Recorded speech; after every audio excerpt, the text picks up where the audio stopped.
Hey guys, been a while since I've made a video, so I thought I'd do a quick deck tech of changes I'd make for upcoming store champions. Here in my area in Australia, we haven't had our store champs yet. We've got 7 in the greater area, with the first one starting mid-July. So this is the deck I'll be taking to champs at this stage. We've got eVader eKylo, for those unfamiliar, just raw power and aggression. I've seen a few builds, I've tried a few builds, and at the moment I've tweaked this to probably the most consistent in my opinion. Battlefield still throne room. Being able to get eVader special is just such a momentum swing. Alright, so let's go down, have a look at our first choice, and those are the events. So you see we've got 14 events here. Meditate, Singleton, debating between a second copy at the moment, but really kind of helps get rid of those kind of null and void blank holocron dice, blank 4-speed dice, any other blank dice, and yeah, turning it to eKylo special, eVader special, Force Throw special, Mind Probe special. There's a number of different things. If I ever did go to a second Meditate, a second copy of Manipulate would also be needed. Potentially Anger as well, but again, I'm not a big fan of that build. I feel it relies too heavily on RNG. I'll move to the next one, No Mercy. You'll notice there is just a single copy. I've never personally found 2 copies to be as exciting as I wanted it to be. There is still a lot of testing needing to be done around this, but the other thing that pulls me off No Mercy is the resource cost on the 3 for eVader, and the resource cost on the eKylo for 2. If just one of those resource costs wasn't there, I could see an option for 2, but at this stage, just really not a fan, and I find I'm only ever using it once to really gain control of the game. I'd rather have more mitigation or, as you'll see, upgrades to really help with this. Power of the Force is fantastic. Late game, it can turn your eKylo 1 to a 3. It can do all sorts of fun stuff, and in the nut, you get a full potential of 6. Now, obviously, this is better in 3 character decks, but I have just found that the Power of the Force is fantastic whenever I've played it. The average I play it for is between 3 to 4 in most games. I've only ever pulled off the 6 once in paper, and that was rather fun.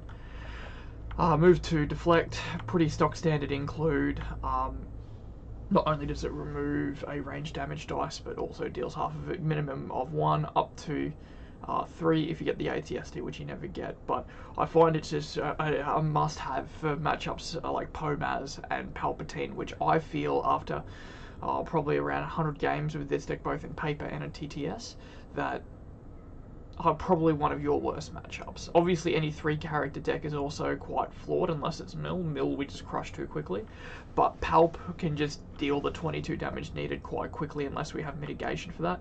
Pomaz, we just need to get rid of their dice as quickly as possible. We can even get rid of the Maz range side if we need to. Isolation, again 2 blue, quite good removal for both Palp and for Pomaz. Filiaranga, again, like, you can just do unbelievably broken things with this card, you know. Helps with Manipulate as well. But yeah, just more kind of core removal for the deck, mitigation, because as you can see, we only really have, what, 1, 2, 3, 4, 5, 6... 6 kind of hard removal, and of that 6, 2 is situational. We do have a 7th, but I would call that soft removal. You definitely want to save that for last, but the fact that it's 0 cost really kind of helps out in this situation. I've got Trust Your Instincts, great reroll, really combos well with Holocron if you don't have an upgrade to play or you're trying to find one. Enrage, this deck is quite resource heavy and aggro heavy, so we do, you know, if they go for early Disrupt or something like that, we can just quickly Enrage, get that extra resource that we need. Alright, so they're all of the events so far. Talked about why I didn't have 2 No Mercy. I'm not a big fan of overconfidence. I feel that's too situational, and again, if we're a resource, doesn't do a lot. If it was reroll and then remove one of your choice, I would probably play it, but the fact that you have to remove the lowest kind of really sucks. Doubt is also one that I refuse to play. Again, 0 cost is nice. It can just completely nullify some dice, but again, like, the worst matchups are ePalp and Pomaz, and I'd rather have this kind of hard removal. Let's go down to the upgrades. So we'll start with these 6. Now these 2 here are the only non-blue, well, non-ability upgrades I have. One vibro knife. Let's discuss this for a bit. A lot of people are probably looking at this and thinking, why only one vibro? That doesn't make sense. Like, it's such a good card, ambush can roll in. I've found in my 100 or so games with emo kids that if I did have a turn 1 play for 2 resources, be it Makashi training or a vibro knife or lure of power or, you know, anything like that, force choke even, I often didn't want to play it. I often wanted to either hold up an event for removal or hold the resources for, you know, playing the 3 damage or the 2 damage on eKylo. I do feel 1 is necessary because it just shuts down some decks really well, like Dooku, but 2 I found was a waste. Also, not being able to combo with No Mercy is a bit of a disappointment, but I've also never found myself wanting 2 vibro knives at any point in time. Similar theory with lightsaber. The big difference is, though, 1's all you ever need. Try and dig for it if a character's about to die and you've got a 3-cost blue ability upgrade that you cheated in. But again, 2 I just found were just dead in my hands. Being able to win, the only time I'll ever play a turn 1 upgrade using all my resources is if I've got Enrage into Saber or Enrage into Force Throw. Unless, of course, I've got a Holocron, but I just find that that's the only time I'll ever do it, because I want to get that lightsaber down and get it redeployed as quickly as I can. Okay. So, 2 Holocrons speaks for themselves. I've seen some Holocron-less builds with things like Force Throw. Look, each their own. I can see the benefit of it, no doubt, but I feel that Holocron just allows for more explosive draws and forces your opponent to perhaps mitigate a Holocron dice that they perhaps shouldn't be. You know, things like that. Always keeps the opponent on their toes. 2 4 speed. Action cheating is insane and actually gives you a chance to really kind of claim aggressively here.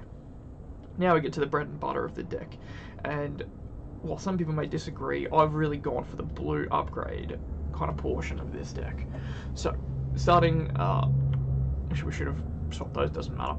Start with the 1s, we've got 2 Force Illusion. Again, with range decks you need this. You know, Vibro Knife is a problem, but that's the reason Django Veers isn't in the meta at the moment. Any of those heavy kind of range decks. Same with Bay's Snap, which I actually love that deck, Bay's Snap, and I would love to get some videos up on it because it plays so effectively. But the only issue I have is the modifiers that deck relies on, and as a result, Force Illusion just absolutely shuts it down. You know, we get to use our deck as a resource, which is just massive for this game. 1 Makashi training to Holocron in. Like, look, I'm happy with 1. Its action is fantastic and just more damage for us. We've got Force Throw. Oh, actually, I just realised I forgot to talk about another point with Vibro Knife. Looking at our characters, we've got 2 special sides and 1 range side. I feel that because of those, 3 sources of damage are not melee damage, so therefore that makes them unblockable, which is why I've gone down to the 1 copy of Vibro. Sorry about that. Anyway, Force Throw, easily, I think, my favourite upgrade in the deck. The ability to remove a dice and then deal damage equal to its value is just insane. Shouldn't need any kind of further discussion. We've got Force Push. I have gone up to 2 copies of this. It definitely is a lot weaker, and this is now one of the first cards that will be cut when new sets come out, if there are more viable blue upgrade cards for Villain, which, let's be honest, there probably will be. But again, you look at all 5 of the sides, they're actually all pretty decent. Like, the 2 range damage is just insane here. And again, just really banking on that Holocron turn 1.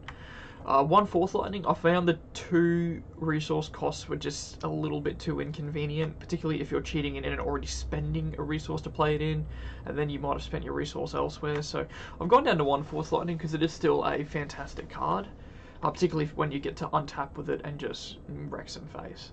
And finally, the bread and butter, 2 Mind Probe.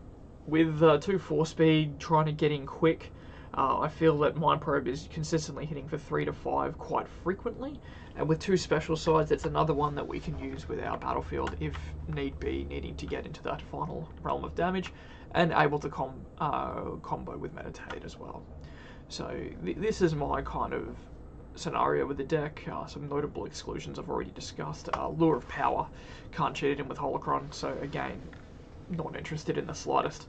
I'm finding Mind Probe just slightly better over Force Lightning at the moment, but again, like, it's mainly because this deck is quite resource dependent. Again, as I've mentioned in earlier videos, I'm hoping we get a good 13-point elite melee character for Villain.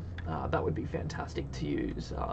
Don't really know who it would be. I'd love to see a rogue cheaper Ventress. I feel that the Spirit Ventress was just a piece of trash, which is a shame because she's my favourite Star Wars character of all time. But I'd love to see a yellow Asajj Ventress in her bounty hunter gear at some point. But anyway, I'm kind of veering off track. I hope you've enjoyed this. I've had quite good success. I'm winning probably around 85% of my games with this deck, maybe 80%, and yeah, doing quite well with it.